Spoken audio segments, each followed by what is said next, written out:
Телеканал «Якутия-24» продолжает вещание в прямом эфире. Это программа «Итоги дня». В студии Влад Давыдов. Добрый вечер.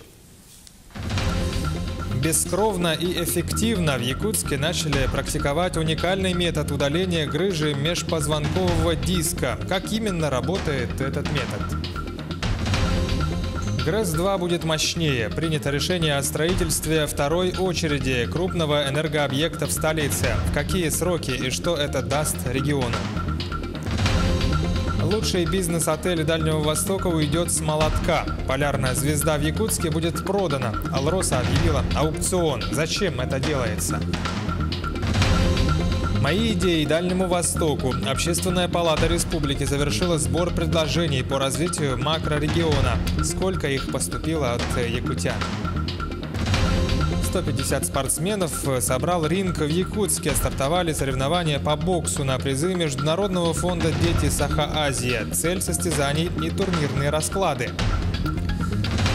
Достичь вершин. Новый скалодром открыли сегодня в Якутске. Чем полезно скалолазание, какие стороны развивает?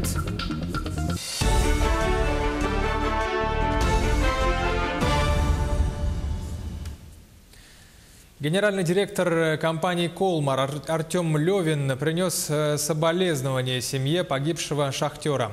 Напомним, минувшей ночью в шахте Денисовская в Нерюнгринском районе произошло обрушение. Погибший Юрий Бакланов был машинистом горных выемочных машин 5-го разряда участка номер 1 шахты.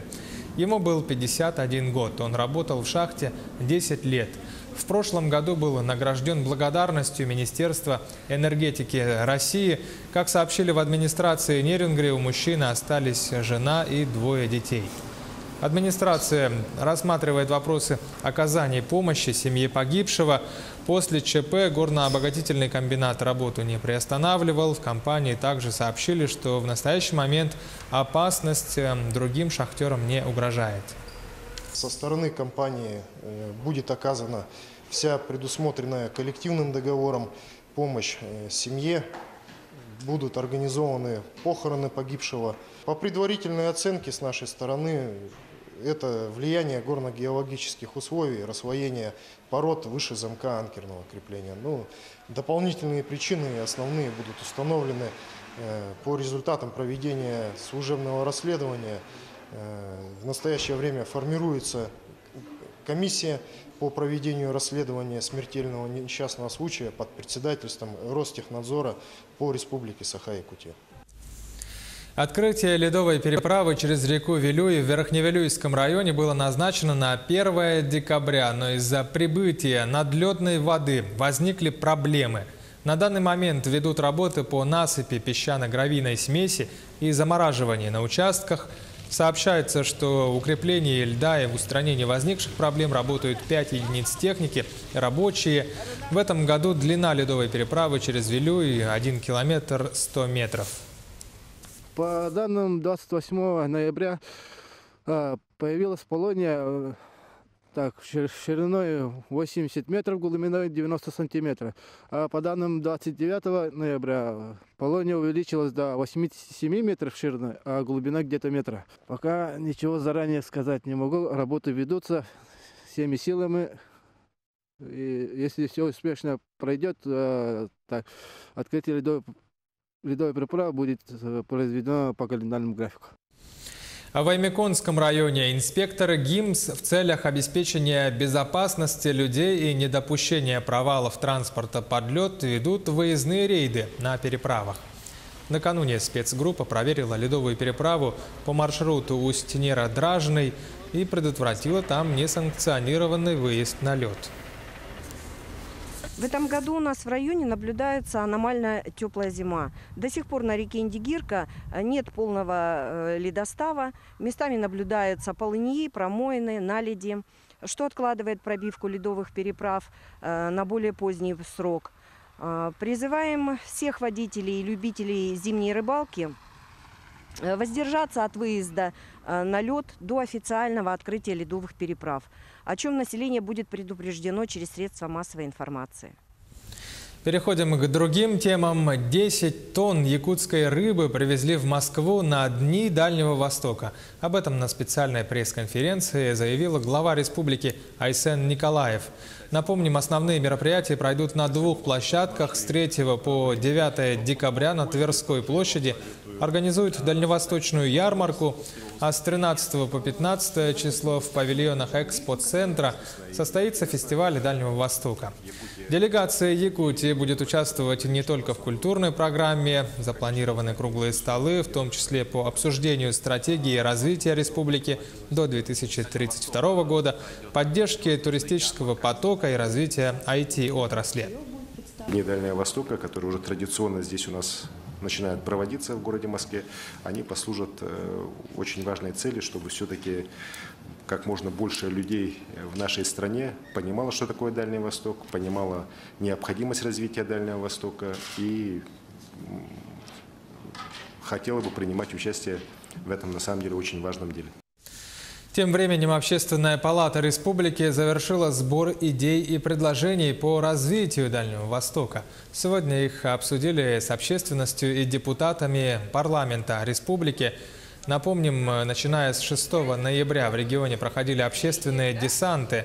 На местах представители Общественной палаты проводили встречи с населением. Каждый житель мог предложить свои идеи касательно того, как нужно изменить жизнь на Дальнем Востоке для того, чтобы прекратился отток населения и чтобы жизнь была более комфортной. Всего от жителей республики поступило около 100 предложений и идей. Они действительно очень креативные. Одно из них почему-то мне очень сильно запомнилось, это по принципу материнского капитала сделать дальневосточный капитал. Ну, прописать, конечно, определенную методологию, чтобы каждый человек, кто живет на Дальнем Востоке какое-то определенное количество времени, имел возможность воспользоваться и вложить эти деньги то ли в бизнес, то ли еще куда-то, но для того, чтобы более основательно закрепиться на нашей территории. Международная научно-практическая конференция, посвященная развитию Арктики, начала свою работу в столице. Участники – 250 человек. Это молодые ученые, преподаватели, студенты. Конференция проходит благодаря выигранному гранту Российского фонда фундаментальных научных исследований на проведение научных мероприятий. Главная цель – это привлечение внимания молодых исследователей к проблемам развития, изучения, освоения Арктики и северных территорий. В рамках пленарного заседания представлен видеодоклад исследователя из Америки Дженнет Фергюсон. Она занимается вопросами изучения истории якутского языка.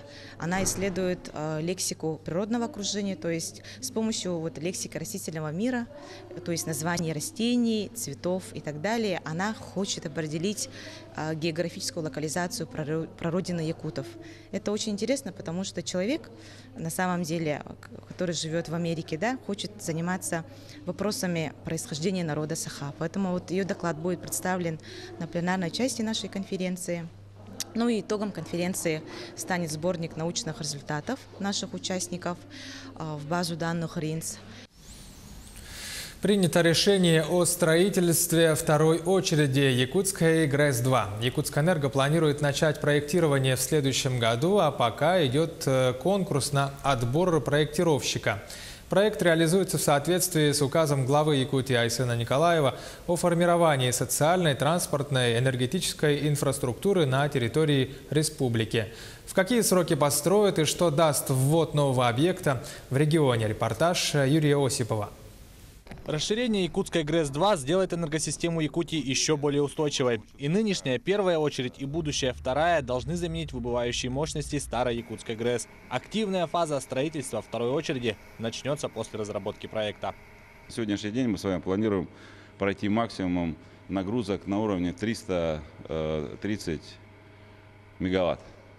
Поэтому на сегодняшний день тех мощностей, которые есть с учетом располагаемой мощности Якутской ГРЭС, новая с учетом располагаемой мощности Якутской ГРЭС, их вполне достаточно для того, чтобы пройти максимум нагрузок.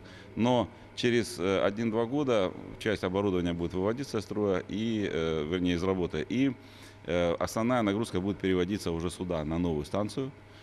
Поэтому и будет актуально как раз до 2023 года, до 2024 полностью ввести в работу уже новую станцию, потому что после вывода из работы Якутской ГРЭС вся электрическая нагрузка центрального энергорайона будет на новой станции. Работа новой ГРЭС полностью автоматизирована. Смена следит за показателями приборов и контролирует все процессы с блочного щита электростанции. Блочный щит управления то же самое, с которого можно управлять любым оборудованием электростанции. То есть основное вспомогательное оборудование – это пиковые водогрейные котлы, это котлы-утилизаторы, которые водогрейные, которые тоже тепловую энергию производят и работают на отходящих газах ГТУ. Все это управляется вот отсюда. Отсюда же будут управлять второй очередью Якутской ГРЭС-2. Станцию построят на площадке рядом с первой. За моей спиной расположена площадка, на которой будет строиться вторая очередь Якутской ГРЭС. Выбор места не случайен. Постройка такого сооружения в черте города нежелательна. Одним из факторов, повлиявших на выбор места, стала близость к газопроводам. Не последнюю роль в этом выборе сыграла и экологичность такого местоположения. Неоспоримый плюс: после завершения второй очереди появится резерв тепловой мощности. Он позволит подключать к теплу новые дома и предприятия без строительства дополнительных котельных. Юрий Осипов, Георгий Григорьев, Якутск. Сейчас короткая пауза, меньше 1 минуты. Оставайтесь с нами и смотрите во второй части программы «Итоги дня».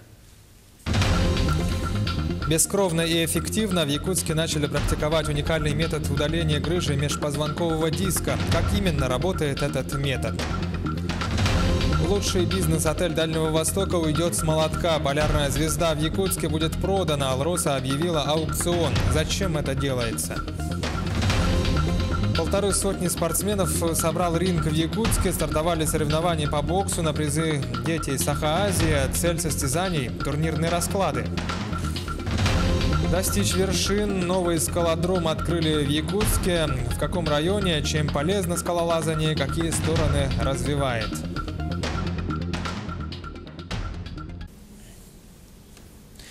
Это Якутия-24 в прямом эфире. Программа «Итоги дня», в студии Влад Давыдов. Я продолжаю выпуск. В республиканской больнице номер 2 в Якутске начали практиковать уникальный метод удаления грыжи межпозвонкового диска. Метод бескровный и эффективный, об этом говорят нейрохирурги. Это эксклюзивная российская разработка. Такие операции выполняют уже во многих городах страны, а теперь и в Якутске. Отныне пациенты, страдающие от жуткой боли в спине, избавятся от боли сразу после операции. Репортаж Марианны Кутуковой. Галимьян Кадыров приехал на операцию в Якутск из Уснеры. Грыжа на позвоночнике беспокоит мужчину с прошлого года. Причина ее образования, по словам врачей, тяжелый физический труд. Сперва ноги отнимались.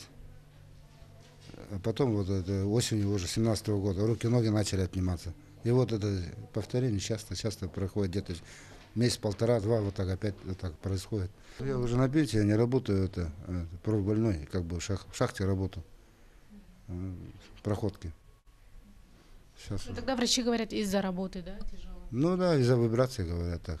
Пациенту удалят сразу 2 грыжи. Такое встречается часто, говорит нейрохирург. У больного с таким диагнозом не только отнимаются конечности. Острая боль в спине тоже постоянный спутник. Грыжа межпозвонкового диска возникает, когда позвонки сдавливают диск. Он расплющивается, и часть диска начинает сдавливать нерв. Грыжа давит на нервные окончания, и человек испытывает сильнейшую боль. Если грыжа больших размеров, то может помочь только операция. Галимьяну помогут без скальпеля и разрезов. Хирурги через небольшой прокол на коже используют лазер. Лазерный луч во время операции подводится непосредственно к грыже. Под его воздействием происходит изменение структуры белка, и грыжа межпозвонкового диска из плотного образования превращается в губкообразное. Организм после этого воспринимает его как чужеродный белок. Через несколько месяцев грыжа, не дававшая покоя годами, растворяется, а сама боль проходит сразу после операции. В среднем одна операция занимает не больше часа и обойдется пациенту в 50 тысяч рублей. Пока квот на такие операции не предусмотрено. Отметим, что операцию делают под местной анестезией. Благодаря новой методике легкое хирургическое вмешательство доступно и пожилым людям, которым наркоз зачастую противопоказан. Уникальность этой операции заключается в том, что является малоинвазивной операцией, которая проводится без наркоза, бескровно. И также является одним из этапов лечения, консервативного лечения грыж диска. То есть в комбинации с консервативным лечением мы помогаем больным и неврологом. Болит? Сильно болит? Ну так, да. Противопоказания для уникальной операции – это опухолевые и гнойные заболевания. Однако каждый конкретный случай врач изучает отдельно. Эксклюзивная медицинская технология разработана специалистами Тихоокеанского института биохимии во Владивостоке. Операцию уже проводят во многих городах России. Теперь медицинская география пополнилась и Якутском. Марьяна Кутукова, Григорий Хлопков, Якутск. Лучший бизнес-отель Дальнего Востока решили пустить с молотка. Компания «Алроса» сегодня провела аукцион по продаже имущественного комплекса гостиницы «Полярная звезда» в Якутске с земельным участком под ним. Сообщается, что продажа гостиницы пройдет в соответствии с программой отчуждения непрофильных активов. Зачем это делается? Все подробности у Кристины Якуповой. Семиэтажное здание построили в 2004 году по заказу компании «Алроса». Площадь гостиницы «Полярная звезда» в центре Якутска составляет более 11 тысяч квадратных метров. В гостинице 95 номеров. Стоимость размещения сейчас варьируется от 6 тысяч до 35 тысяч рублей в сутки. Здесь есть ресторан, пиццерия, бассейн, тренажерный зал, сауна. Изначально «Полярная звезда» входила в состав акционерного общества гостиницы «Алроса». В него входили отели в Москве, Мирном, Архангельске, Анапе и Санкт-Петербурге. 356 миллионов 406 тысяч 100 рублей. Начальная цена комплекса «Полярная звезда» и земельного участка под ним. На аукцион выставляются и нежилые помещения. Здание энергоблока, движимое имущество, а также земельный участок площадью 8 тысяч квадратных метров. «Алроса» уже выставляла гостиницу на торги в марте 2017 года. Начальная цена актива тогда составляла 338 миллионов рублей. В начале апреля решением президента «Алроса» Сергея Иванова аукцион отменили. В июне прошлого года отель арендовала сеть «Азимут Хотелс». Управление этим отелем несет минимальный риск для оператора. Он получает гонорар, предоставляя свой бренд, ноу-хау с точки зрения управления гостиницей, дистрибуции и программ лояльности. Напомним, в «Алроса» действует программа отчуждения непрофильных активов. Это позволит компании сконцентрировать усилия на развитии алмазодобывающего бизнеса. Только в 2018 году «Алроса» продаст 350 объектов. В списке недвижимость, жилищный фонд, а также земельные участки. До 2021 года с молотка уйдут 715 непрофильных активов. Реализация непрофильных активов идет по плану. За первые 3 месяца 2018 года «Алроса» было отчуждено 2 подконтрольных юридических лица, 20 объектов недвижимости и земельных участков, 37 объектов незавершенного строительства, а также 14 объектов жилого фонда в Удачном, Мирном и Орле. В настоящее время ведется активная работа по реализации непрофильных активов, принадлежащих компании «Нижнеленская», которая является дочерним обществом компании «Алмазы Анабара». Так, в мае был подписан договор по продаже 2,8% акций компании «Железные дороги Якутии», а также компании «Диана». Кроме того, проводятся мероприятия по реализации сельскохозяйственных активов компании «Алмазы Анабара». Шаг аукциона – 3 миллиона рублей. Для участников предусмотрен задаток в размере 20% от начальной цены, что составляет 71 миллион 281 тысячу 220 рублей. Заключить договор купли-продажи с победителем аукциона планируется до 20 декабря этого года. В Якутске обсудили документальный фильм итальянского режиссера Диего Панарелло о музыкальном инструменте хамус. Постановщик встретился со студентами Якутского колледжа связи и энергетики. Вместе они разобрали технические стороны съемок этого фильма. Мировая премьера картины состоялась еще в прошлом году в Германии.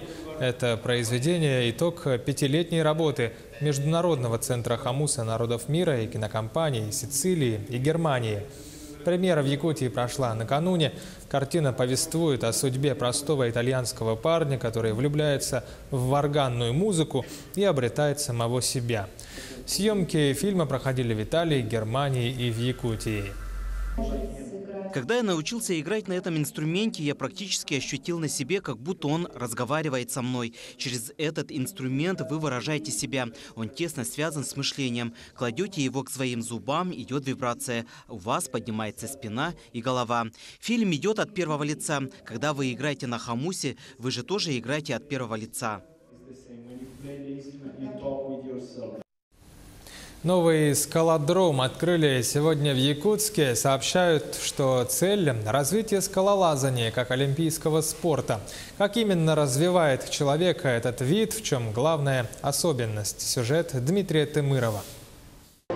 Для Якутска это всего второй скалодром. Новую площадку возвели всего за неделю. Пока здесь у учащихся есть возможность заниматься только траверсом, то есть горизонтальной проходкой. Ну а в будущем, как нам сообщили педагоги и тренеры по скалолазанию, здесь появится стена для болдеринга, то есть для вертикальной проходки. Скалодром открыли при школе в районе аэропорта. Месяц назад здесь открылась и секция по скалолазанию. От учеников, говорят педагоги, отбоя нет. Про скалолазание я узнала от своего учителя по физкультуре, от Елены Юрьевны. Она нам сказала, что у нее открывается как бы скалодром, можно будет ходить на скалолазание, и сразу мы согласились. Сначала у нас занимались мы на шведских досках, вот тут у нас, а потом уже нам сказали, что мы будем заниматься во второй школе. Тренировки 2 раза в неделю. Скалолазанием дети будут заниматься и во время урока физкультуры. В будущем, получается, участие в соревнованиях. Одни соревнования мы уже приняли. Ребята выступили довольно неплохо после 2 недель тренировок, подготовки. Следующие соревнования наши в январе. Скалодром увеличивает коэффициент полезного действия спортивного зала.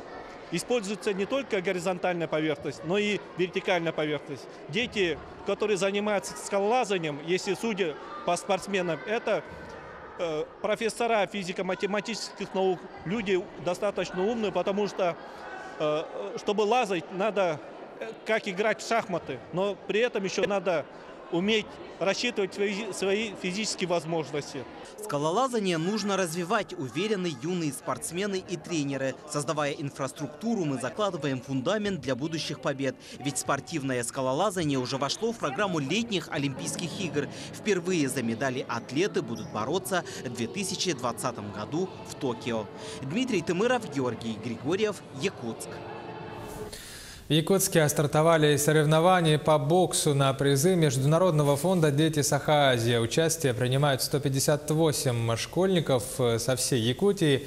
Цель состязаний – турнирные расклады. В сюжете Анастасии Даниловой. Участники юноши и девушки 13 и 14 лет. Турнир впервые был организован в 2000 году. В 2018 в качестве участников были заявлены и иностранные боксеры. Казахи должны были приехать из Тывы, с Приморского, с Амурской области должны были приехать. Ну, видимо, в это время тоже соревнования проводятся, наверное, у них. Цель турнира – подготовка к 7-м международным играм «Дети Азии», которые пройдут в 2020 году в столице Монголии Улан-Баторе. Мы вышли с предложением, как провести региональный с участием иностранных боксеров. Федерация бокса Дальнего Востока. Федерация Дальнего Востока дает разрешение. Поэтому мы сейчас будем готовить проект данного положения и ждем в следующий раз иностранных боксеров.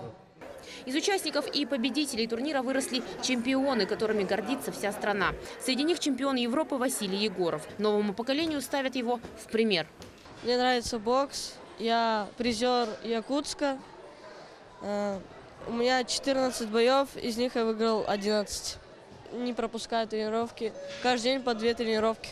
Бегаем, скакалка, отжимания, потом отработки. А когда вырасту, хочу быть этим. Олимпийские игры выиграть. 29 ноября прошли предварительные бои. 30 ноября и 1 декабря с 10 утра пройдут четвертьфинальные поединки. Финалы награждения состоятся 2 декабря. Анастасия Данилова, Джулустан Иннокентьев, Якутск. Таковы итоги дня сегодня. Оставайтесь на канале Якутия 24. Будьте всегда в курсе.